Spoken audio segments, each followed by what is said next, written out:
আসসালামু আলাইকুম। কেমন আছো তোমরা? আশা করি ভালো আছো। অনেকদিন পর তোমাদের জন্য একটা স্পেশাল ভিডিও নিয়ে আসলাম। টাটকা টাটকা ইলিশ মাছের ভিডিও। দেখো কি সুন্দর, এই মাছগুলো কিন্তু অরিজিনাল ইলিশ মাছ। নদীতে এগুলোতে কোনো বরফ ছিল না, একদম তাজা তাজা। আমার ভাই, আমার বাবা সবাই ইলিশ মাছ ধরে, ওরা সাগর থেকে নদী ইলিশ মাছগুলো আনছে। আমি ইলিশ মাছগুলো কীভাবে রান্না করব ওইটা তোমরা দেখবে, দেখলে তোমাদের অনেক ভালো লাগবে। আমি ইলিশ মাছগুলো এখন কাটবো। দেখো কাটার পরে কি হয়, পেটের ভিতরে কিন্তু এগুলার ডিম আছে, ডিমওয়ালা ইলিশ মাছ। দেখো কি সুন্দর ইলিশ মাছ। আমরা সবাই বাঙালি ইলিশ মাছ খেতে খুব পছন্দ করি। তোমাদের কার কার ইলিশ মাছ পছন্দ আমাকে কমেন্ট করে বলবা। মাছগুলোর ভিতরে কি সুন্দর ডিম হয়েছে, দেখো প্রত্যেকটা দোনোটা মাছের ভিতরে কিন্তু ডিম। আমি মাছের ফ্যাট থেকে ডিমগুলার বাহির করি নাই, মাছ সহকারে ডিমগুলা ফ্যাটের ভিতরে রাখছি। অনেকে হয়তো বাহির করে দেয়। এখন দেখো আমি মাছগুলা তেল মশলার ভিতরে দিয়ে দিতেছি। এবছর কিন্তু ইলিশ মাছের অনেক দাম, চাইলেও কিন্তু সবাই কিনে খেতে পারে না। আমিও কিন্তু এবছর ইলিশ মাছ কিনি নাই, আমার বাবার বাড়ি গিয়ে আমি ইলিশ মাছ খাইছি। এখন আবার আসার সময় আমারে আবার দিয়েও দিয়েছে। আজ আমার বাড়িতে আমার ভাই আইছে, তাই ভাইয়ের জন্য ইলিশ মাছ রান্না করছি। সাথে আমার শ্বশুরেরও খানা, আর এই জন্য ইলিশ মাছ রান্না করা। তো এই দেখো কি সুন্দরভাবে আমি মাছগুলা কষাইতেছি। তোমরা দেখতে থাকো ফুল ভিডিওটা। আর ভিডিওটা ভালো লাগলে যদি ইলিশ মাছ তোমাদের পছন্দ হয়ে থাকে তাহলে একটা লাইক করবা, একটা সাবস্ক্রাইব করবা। তোমাদের জন্য আমার আন্তরিক থেকে ভালোবাসা রইল।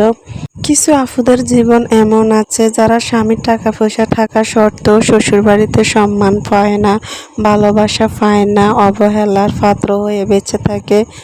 আজ আমার বাড়িতে আমার ভাই এসেছে, তাই ভাইয়ের জন্য মাইলেও নিজে কিছু করতে পারে না। তবে আমি বলবো যেসব আফুরা অবহেলিত হয়ে রয়েছে, বা যেসব স্বামীরা আফুরা স্বামীর কাছে সম্মান পাও না, শ্বশুর শাশুড়ির কাছে ভালোবাসা পাও না, তোমরা 5 ওয়াক্ত নামাজ পড়ো, আল্লাহর কাছে সাহায্য চাও। আল্লাহ হয়তো তোমাদের জীবনে সব দুঃখ কষ্টগুলো দূর করে দিবে। তোমার শ্বশুর শাশুড়ি তোমাকে যতটা খারাপ না জানবে, দেখবে তোমার যদি যা থাকে, আমাদের বাসায় ওটাকে জাল বলে আর কি, আমরা জাল বলি। তো যে যেটাই বলে, দেখবে তোমার জাল দেবর বাসুরের কারণে তোমার জীবনটা আরও বেশি নষ্ট বা কষ্টে ভরে যায়। পৃথিবীতে মানুষ সবার দেওয়া কষ্ট সহ্য করতে পারে, কিন্তু স্বামীর দেওয়া কষ্ট কেউ সহ্য করতে পারে না। কারণ স্বামী হচ্ছে সুখে থাকার জায়গা, সুখে থাকার জায়গা, সুখ শান্তির জায়গা।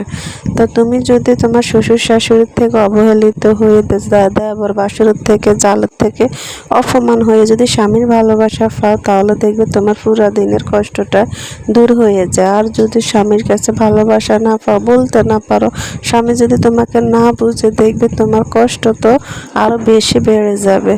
তোমাদের সাথে কথা বলতে বলতে আমার রান্না কিন্তু প্রায় শেষের দিকে। দেখো আমি সাথে 1 মুঠ পুঁই শাক আর একটা আলু দিয়েছি, যাতে একটু ভালো লাগে। কারণ ইলিশ মাছের সাথে যেটাই দিবে দেখবে তোমার ওইটাই ভালো লাগবে। তো আমি একটু এগুলা দিছি। এই দেখো কি সুন্দর কালার হয়েছে। আজকে এই পর্যন্ত। আসসালামু আলাইকুম, ভালো থাকো।